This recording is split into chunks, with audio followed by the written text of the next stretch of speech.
Good morning everyone. Today we will learn about the interior of the cranium part 1. In this we will first see the interior of the calvaria plus anterior cranial fossa. Before we start interior of the cranium, first we will see some general points. So, cranium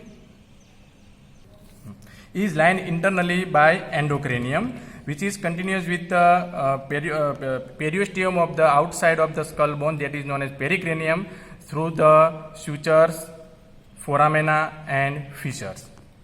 Thickness of the cranial bone, they are variable. In this bone you can see here there is a temporal bone, so it is slightly thin than the other bones because here it is covered by the muscles. So those area of the skull which is covered by the muscles, they are thin than the area which is covered by only scalp. Skull bone, they are made up of outer table of compact bone, inner table of compact bone, and in between you can see this is the diploe. This is known as diploe, which is made up of bone marrow, and it is also consists of red bone marrow and spongy bone. It is made up of spongy bone plus red bone marrow. So outer table of compact bone, inner table of compact bone, and this is diploe. Skull bone, they derive their blood supply mostly from the meningeal arteries from inside, and very little blood supply it is derived from the outside arteries of the outside of the skull. So in this skull you can see this is vomer bone, which is very thin. This is medial and lateral pterygoid plate. These two bones does not have any diploe, that you have to remember. So now we will see the interior of the calvaria. In this you can see this is the anterior aspect because this is frontal crest. So this is anterior aspect. This is the coronal suture, sagittal suture. Some part of it you can see here is the lambdoid suture. So this is frontal crest, which is a part of frontal bone. From just behind the frontal crest you can see sagittal sulcus. You can see very faint groove like structure, that is sagittal sulcus. As you go backward, it is become more and more wide, and it is lodged superior sagittal sinus.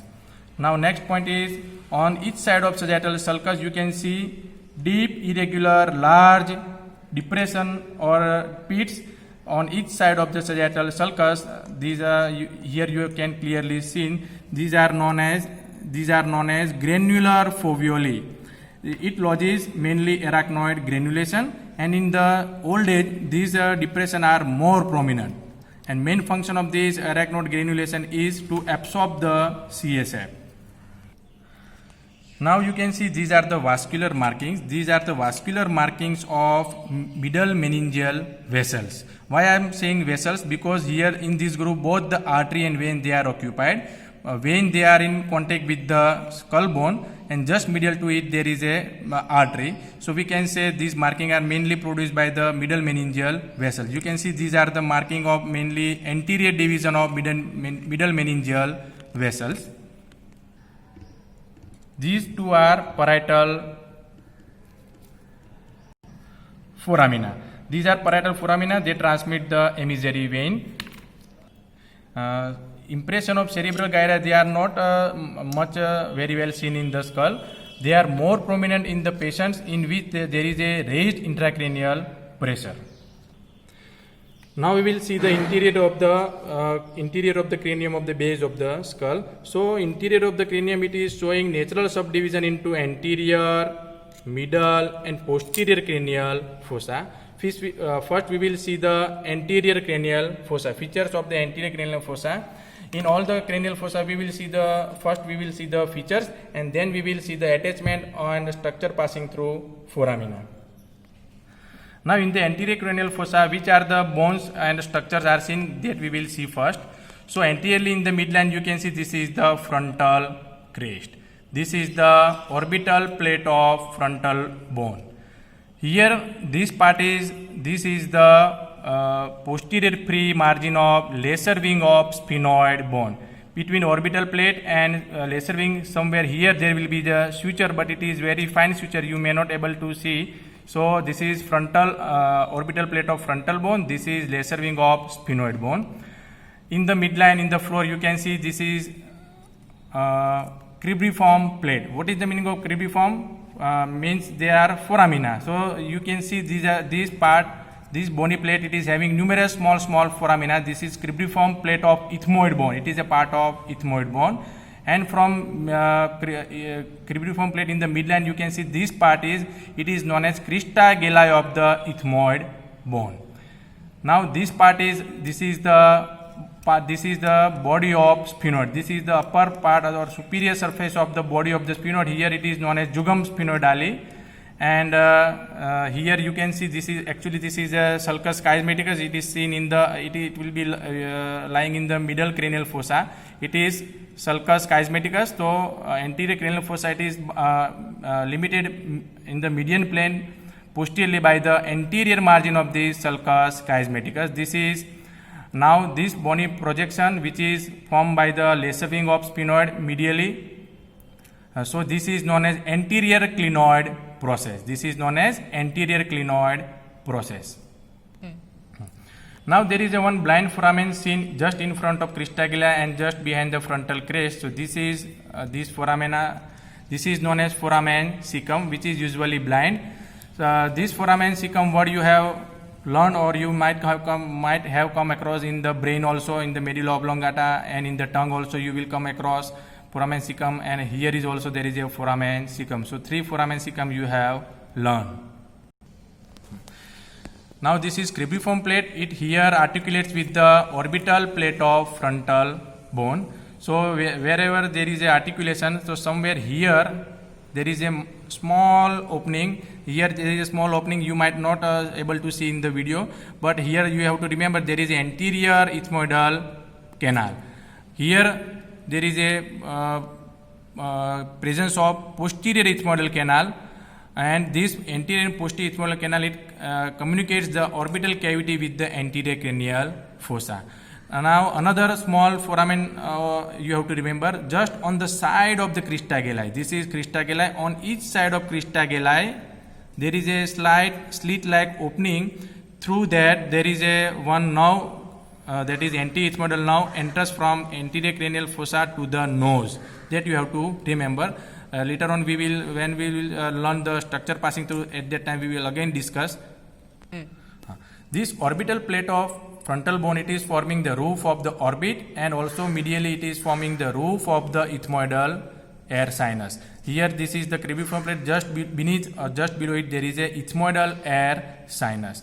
Now we have to learn, this is one foramen that you have to remember, that is optic canal. Which is optic canal? It is formed by this lesser wing of sphenoid. It is having anterior and posterior root. So between this anterior posterior root of lesser wing, body of the sphenoid, there is a one foramen which is known as optic canal. In this view you can see this is the optic canal on each side. Optic groove, or this is sulcus chiasmaticus, it is lead towards the optic canal on each side. This cribriform plate, it is also forming the roof of the nasal cavity.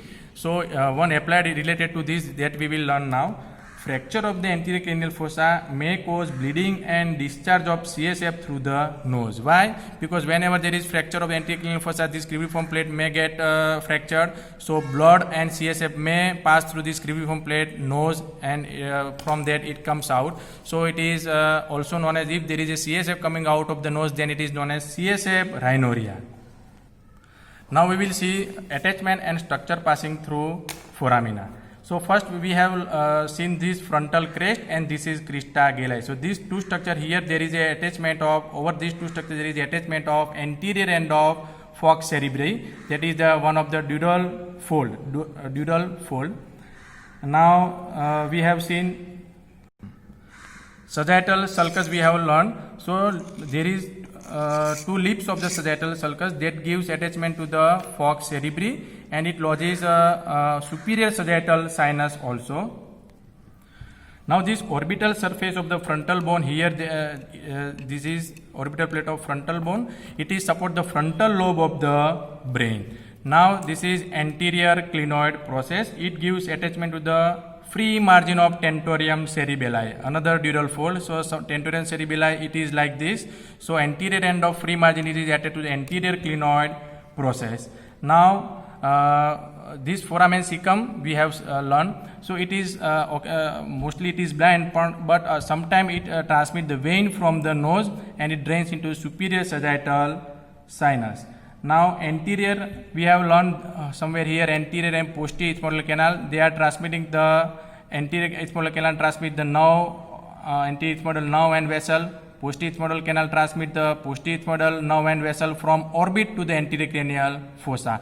Now what you have to remember is anterior ethmoidal nerve from the orbit it enters the anterior cranial fossa through this anterior ethmoidal canal. Now this anterior ethmoidal nerve again passes from this anterior cranial fossa to the nose. By which foramen? We have just talked the just in the side of this crista galli somewhere here there is again slit-like opening. Through this opening anterior ethmoidal nerve enters from anterior cranial fossa to the nose, and ultimately it passes just below the nasal bones as a external nasal nerve. That you have to learn and remember. This is optic canal. This optic canal transmits the optic nerve and ophthalmic artery. That you have to remember. So this is all about the anterior cranial fossa. So first part of interior of the cranium we will finish here. We have seen the interior of the calvaria and anterior cranial fossa.